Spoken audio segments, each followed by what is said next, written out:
Hi, I'm Jay Sung with the Marketing Minute. The question today is, I'm looking to build an online presence for my brand on both TikTok and YouTube, the two main platforms where my target audience is.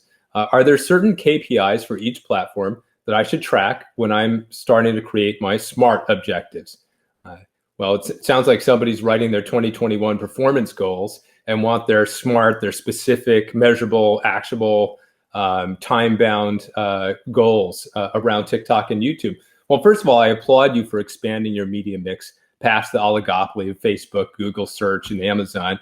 I think it's a really smart move. I've been hearing more and more about it lately as advertisers have been kind of freaking out about the rollout of iOS 14.5.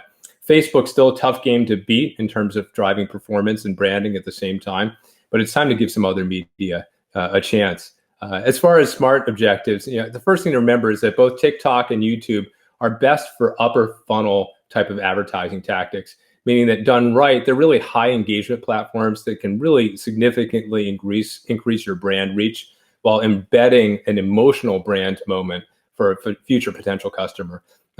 What's tricky about TikTok, though, is that it's a new platform, and it reminds me a lot of when Instagram and Snapchat first came out. Like when we first started experimenting with those platforms, the ad units lacked the precise targeting and the precise measurement that we're used to today.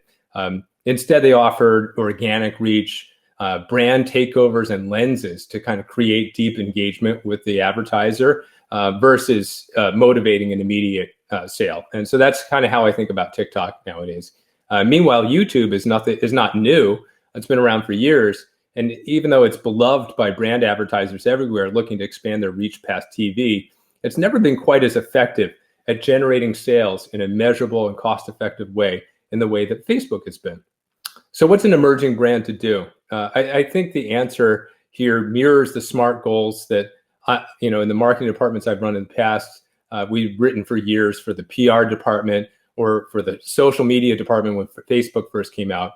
The objective of these platforms are really about reach and engagement in the near term. So in the case of TikTok, I would track the growth of followers and old school social metrics like likes and shares. In the case of YouTube, it's about likes and shares, but also about growing subscribers. And they also have this great additional metric of audience retention, which lets you track how long your audience watches your videos before hitting skip or navigating to something else, which is a really clear indicator of engagement.